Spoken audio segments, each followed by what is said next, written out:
आज जो हम चैप्टर करने जा रहे हैं उसका नाम है Nelson Mandela Long Walk to Freedom. बहुत ही इंपॉर्टेंट हिस्टोरिकल पर्सनैलिटी हैं, आज जानेंगे इनके बारे में। But before that, why this word long walk is written and for freedom. इनका पूरा नाम नेल्सन रोहिला मंडेला था।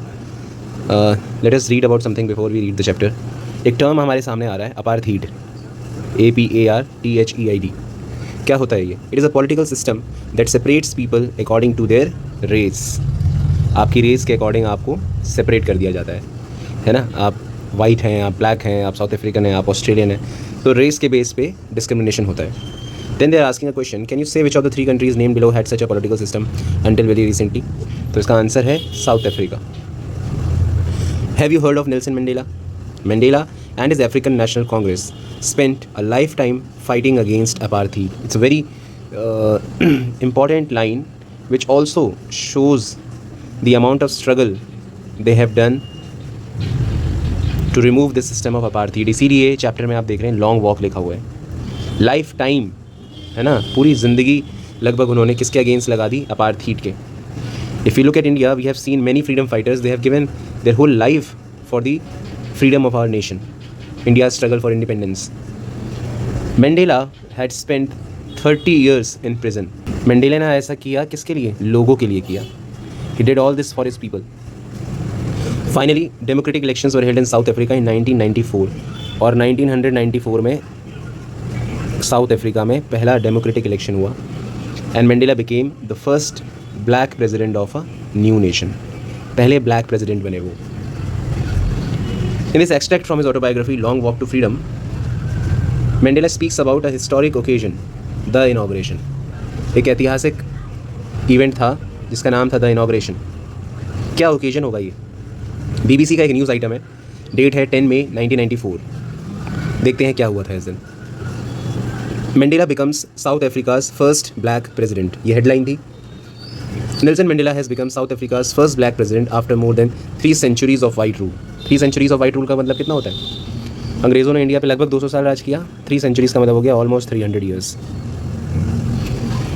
Mr. Mandela's African National Congress Party won 252 of 400 seats in the first democratic elections of South African's history. Almost 252 seats I African National Congress को, और ये एक democratic election हुआ था जो पहली बार हुआ था। The inauguration ceremony took place in the Union Buildings Amphitheatre in Pretoria today, attended by politicians and dignitaries from more than 140 countries around the world. और ये जो इनॉग्रेशन सेरेमनी हुई थी, इसमें लगभग 140 कंट्रीज से पॉलिटिशियंस और दूसरे रिस्पेक्टेबल डिग्निटरीज आए थे। अपने एड्रेस में नेल्सन मंडेला ने क्या कहा? Never never again will this beautiful land experience the operation of one by another. वो कहते हैं आज के बाद कभी भी ऐसा नहीं होगा जब एक दूसरे पर ऑपरेस करेगा, उसको दबाने की कोशिश करेगा, उसको परेशान करने की कोशिश करेगा। आज के बाद कभी भी कुछ ऐसा नहीं होगा। ये नेल्सन मंडेला ने अपने एड्रेस में कहा। बहुत इन डेप्थ मीनिंग है इसका। इसका मतलब यही नहीं है कि सिर्फ वाइट्स परेशान करें, किसी भी रीज़न से, किसी भी रैंक से या किसी भी कारण से कोई एक दूसरे को ऑपरेस नहीं करेगा, उसे दबाव में नहीं करेगा, उसको परेशान नहीं करेगा। Everyone is free to live, right to live. Jubilant scenes on the streets of Pretoria followed the ceremony with blacks, whites and colored celebrating together. More than 1 lakh South African men, women and children of all races sang and danced with joy. और सब लोग 10 मई 1994 को बहुत खुश थे, बहुत ज़्यादा खुश थे। अब यहाँ हमें एक एक्टिविटी दी हुई है। कॉलम ए में कुछ एक्सप्रेशंस हैं and we have to find in the text. फिर एक गेस करना है और उस एक्सप्रेशन को मैच करना है एप्रोप्रिएट मीनिंग से कॉलम बी में। आप इसको वैसे भी कर सकते हैं, पर मैं चाहूँगा पहले हम चैप्टर रीड करें, फिर हम करें। एक एग्जाम्पल आपको करके दिखा देता हूँ। अ rainbow gathering of different colours and Nations. ठीक है, किससे मैच करेंगे आप भी सर्च करिए। देखिए, a beautiful coming together of various peoples like the colours in a rainbow. जैसे रेनबो में 7 कलर से मिलकर बना होता है, इसी तरह से जो रेनबो है अलग अलग नेशन से लोग आए हैं, so it is a rainbow gathering. इस तरीके से हम बाकी एक्सप्रेशंस भी पढ़ेंगे और उनकी मीनिंग को देखेंगे। Let's start with the chapter now. मैं आपको ना ये बहुत समरी टाइप कोई पीपीटी की फॉर्म में, वीडियो की फॉर्म में भी एक्सप्लेन कर सकता हूँ, but reading is very important until and unless you start reading. आजकल AI है, बहुत सारी चीज़ें हैं जिससे बहुत यूजफुली मैं मतलब बहुत ईजिली और बहुत कन्वीनियंटली चीज़ें क्रिएट कर सकता हूँ। But as a student you need to read word by word, you need to understand the meaning. तो इसके लिए रीडिंग बहुत ज़रूरी है, इसलिए मैं लाइन बाय लाइन एक्सप्लेनेशन पे ज़्यादा जोर देता हूँ आपको, ताकि आपको इन डेप्थ अंडरस्टैंडिंग हो। कोई भी क्वेश्चन कहीं से भी आ जाए, you will be able to answer. पर मैं साथ में पिछले 10 साल में क्या क्वेश्चन आए हैं वो भी हम डिस्कस करेंगे और बहुत ईजिली आपको समझ में आ जाएगा हमें एक्जैक्टली क्या पढ़ना है। But chapter is not only about marks and studying, हमें समझ में आना चाहिए उसका मेन थीम, उसका मैसेज क्या है। Why are we studying about Nelson Mandela in India, क्या ज़रूरत पड़ी हमें पढ़ने की, ये मैसेज आप लोगों तक पहुँचना चाहिए, इसलिए लाइन बाय रीडिंग बहुत ही ज़्यादा ज़रूरी है। 10th May dawned bright and clear. For the past few days, I had been pleasantly besieged, surrounded closely by dignitaries and world leaders who were coming to pay their respects before the inauguration. The inauguration would be the largest gathering ever of international leaders on South African soil. इतना खुश होने की क्या ज़रूरत है? Why people are coming from so many different countries to South Africa? देखो, humanity हर जगह है, ठीक है, हर इंसान डेमोक्रेसी चाहता है, वो खुश शांति से रहना चाहता है। तो कहीं भी कुछ अच्छा होता है तो आप देखते हो कि लोग इकट्ठा हो जाते हैं उसको सेलिब्रेट करने के लिए। तो 140 कंट्रीज से इन लोगों को आने का मतलब है they are standing in solidarity with Nelson Mandela. They were against the corruption, they were against the inhuman treatment that was being given in South Africa. तो वो सब एक साथ यूनिटी के साथ खड़े हैं, वेलकमिंग ओकेजन है, इस चीज़ को वो रिस्पेक्ट करते हैं, उनके फ्रीडम स्ट्रगल को वो रिस्पेक्ट करते हैं। So they are standing in solidarity, इसीलिए ये इंपॉर्टेंट है इतने लोगों का आना। The ceremonies took place in the lovely sandstone amphitheater formed by the Union Buildings in Pretoria. For decades, this had been the seat of white supremacy. Again, this line is very important. दशकों तक, कई दसों सालों तक यहाँ पे white supremacy होती थी, है ना, वाइट्स का राज था। बट अब क्या है? It is a sight of rainbow gathering of different colours and nations for the installation of South Africa's first democratic non racial government. Amphitheatre आप कई कॉलेजेस में देखेंगे या कुछ ऐसे इवेंट वाली जगहों पे देखेंगे, एक बिल्डिंग होती है, इसमें रूफ नहीं होता है और कई रोज़ बनी होती है, सेंटर में स्टेज होता है गोल और उसके चारों ओर सीट्स बनी होती हैं पत्थरों की रोज़ के फॉर्म में, ठीक है। ये एंशिएंट ग्रीस और रोम का आर्किटेक्चरल तरीका है, आप सर्च करेंगे गूगल पे एम्पी थिएटर आपको मिल जाएगा। On that lovely autumn day I was accompanied by my daughter Zenani. यहाँ पे नेल्सन मंडेला की डॉटर का नाम मेंशन है, he was there with his daughter Zenani on the podium यानी stage. Mister de Klerk was first sworn as second deputy president. De Klerk जो थे वो सेकंड डेप्यूटी प्रेसिडेंट थे। ये है नेल्सन मंडेला की इमेज, आपको यूट्यूब पे उनके कुछ इंटरव्यूज़ मिल जाएंगे। You must see the way he spoke, इतने कॉन्फिडेंस और इतनी स्ट्रेंथ थी उनकी वॉइस में, it felt like a leader is speaking. Thabo Mbeki was sworn in as first deputy president. When it was my turn I pledged to obey and uphold the constitution. देखिए, किसी भी देश, specially democratic country के लिए constitution is the highest form of document जिस पे सबको विश्वास होता है। And to devote myself to the well being of the republic and its people, ठीक है। उन्होंने कॉन्स्टिट्यूशन को सबसे ऊपर रखा और ये कहा कि मैं अपने लोगों के लिए काम करूंगा, मैं रिपब्लिक के लिए काम करूंगा, for the people, of the people, by the people. जो गेस्ट आए थे, जो पूरा देश, पूरा वर्ल्ड देख रहा था, उन्होंने क्या कहा? Today all of us do by our presence here confer is give, है ना, इट्स अ फॉर्मल वर्ड।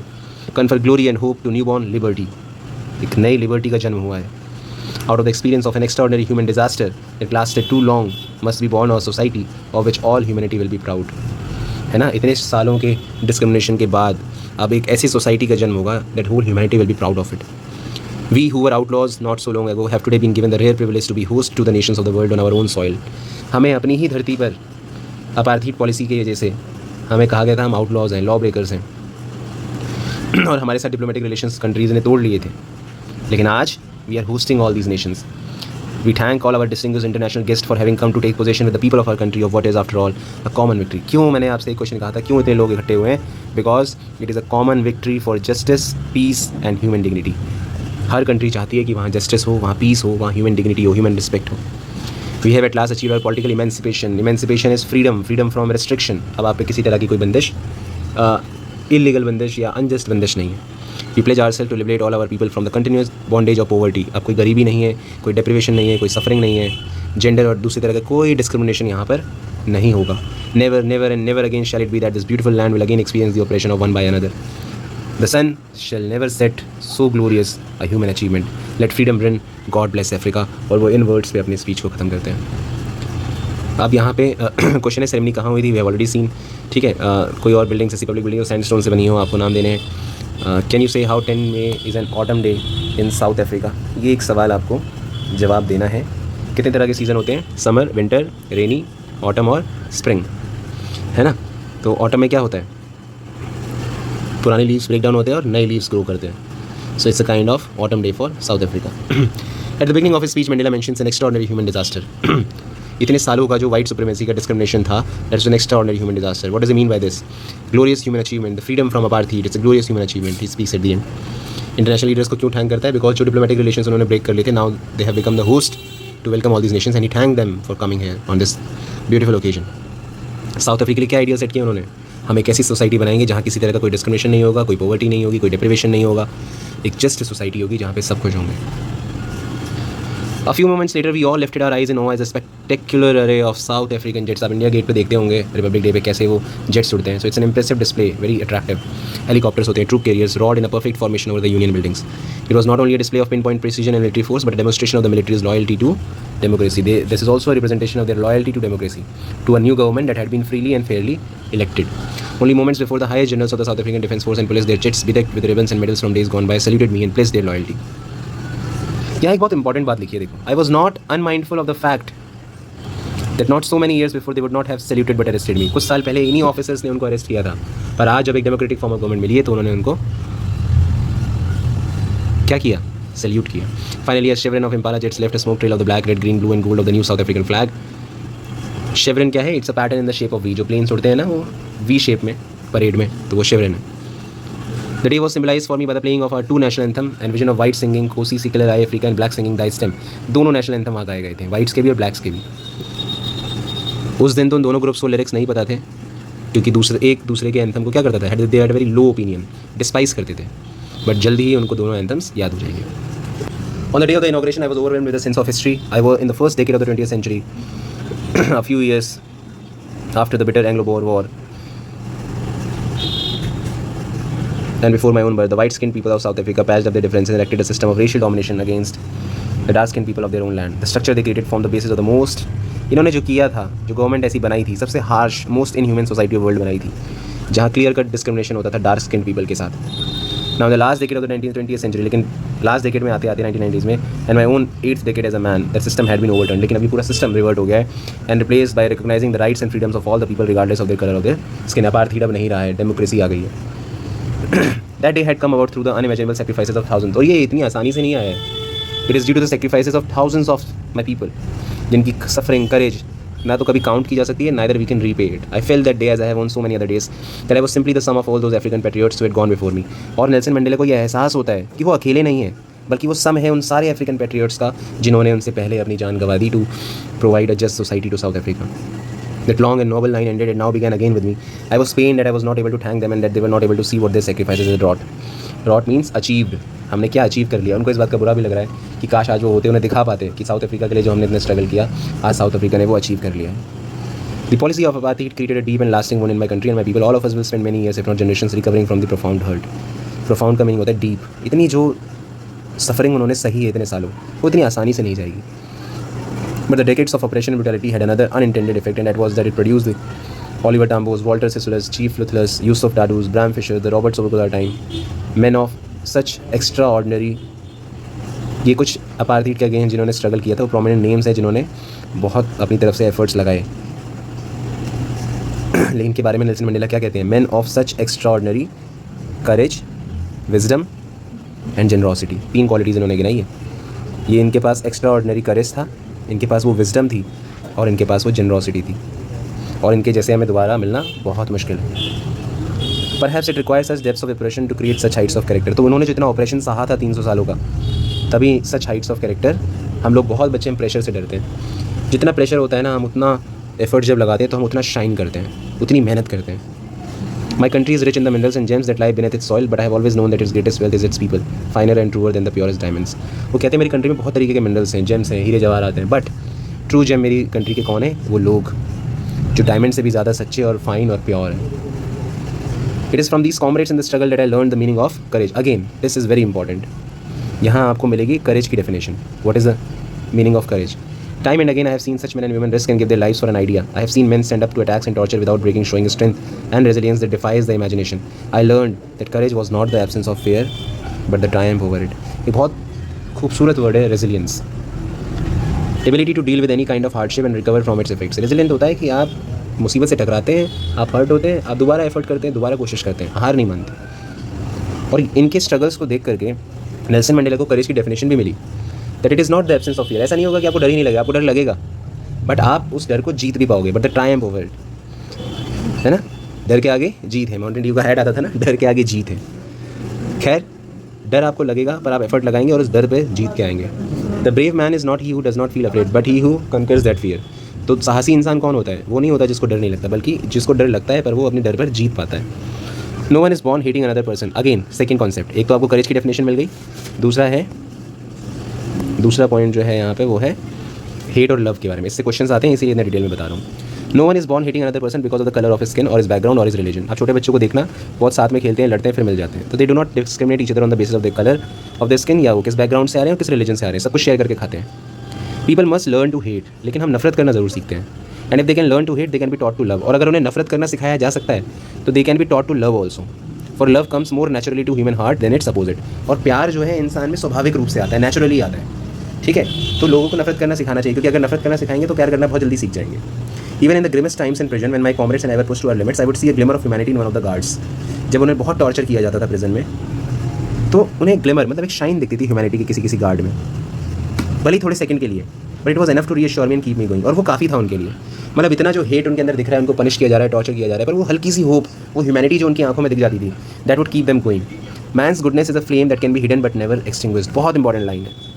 हर इंसान में अच्छाई होती है, थोड़ी देर के लिए आप उसको हाइड कर सकते हो, पर आप उसको कभी बुझा नहीं सकते। You can never extinguish it. तो बहुत अच्छे अच्छे थॉट्स आपके यहाँ पे हैं। करेज की definition, love and hate, man's goodness, this is all what we have to believe in. इसलिए कह रहा हूँ line by line reading is very important. Again these are some oral comprehension check question, I don't want to disturb the flow of the explanation, तो हम आगे चलेंगे, but it's not very difficult, आपको answer easily मिल जाएंगे। चौथा point, in life every man has twin obligations. दो duty होती है हर इंसान की, एक towards his family, to his parents, to his wife, to his children, and he has an obligation to his people. तो हर इंसान की दो ड्यूटी हो गई, एक टुवर्ड्स फैमिली और एक टुवर्ड्स इट्स पीपल, उसकी कम्युनिटी, उसकी country, right. In a civil and human society, each man is able to fulfill those obligations according to his own inclinations and abilities. Inclination मतलब natural tendency of behavior, जहाँ भी आपका रुझान जाएगा वो पहले करेंगे। साउथ अफ्रीका में it was almost impossible for a man of my birth and color to fulfill both of those obligations.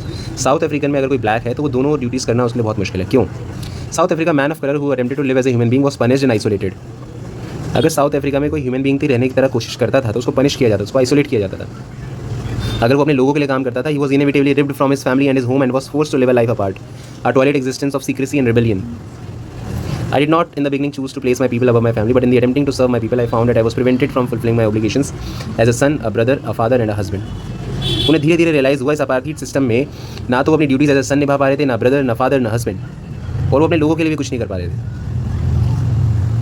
अब देखिए बहुत इंपॉर्टेंट लाइन सारी है। I was not born with a hunger to be free. मैं बचपन से free नहीं होना चाहता था।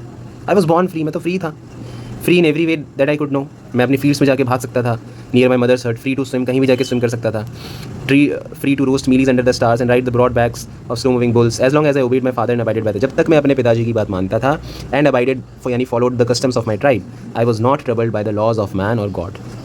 अगर मैं अपने ट्राइबल रूल्स को फॉलो कर रहा था, अपने पेरेंट्स की बात मान रहा था, तब तक मैं एकदम फ्री फील करता था, और लोगों के क्या रूल्स है, गॉड के क्या रूल्स है, मुझे अफेक्ट नहीं करते थे। फिर क्या हुआ अचानक? It was only when I began to learn that my boyhood freedom was an illusion. मुझे लगा ये सारी फ्रीडम तो एक भ्रम है, एक इल्यूशन है, ये रियल लग रहा है पर है नहीं। When I discovered as a young man that my freedom had already been taken from me, that I began, जब उसे लगा कि उसकी फ्रीडम उससे ले ली गई, तब वो हंगर शुरू हुई। कैसे पता चला?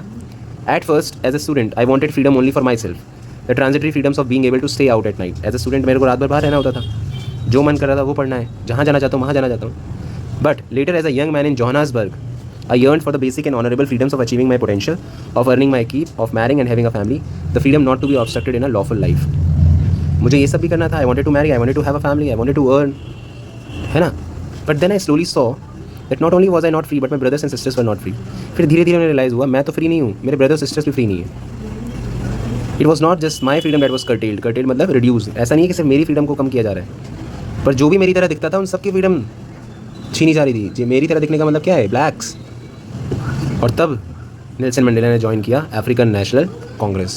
तब उन्होंने एक पार्टी ज्वाइन करी, अफ्रीकन नेशनल कांग्रेस, और अब उनकी हंगर फ्रीडम के लिए बढ़ गई। This is another image of Nelson Mandela. देखिए कितना चेंज आ गया उनकी लाइफ में। जैसे ही उनके अंदर ये डिज़ायर आया, it was this desire for the freedom of my people to live their lives with dignity and self respect that animated my life. अब ये जो डिज़ायर आई for the freedom of his people, for the freedom of his people, क्या क्या changes आए नेल्सन मंडेला में? अब देखो, he was a frightened young man who change into a bold person. इसके अलावा he was a law abiding attorney who became a criminal. He was a family loving husband who turn into a man without a home. He was a life loving man who change into a monk. की सारी changes, 30 साल तक एक इंसान prison में रहा।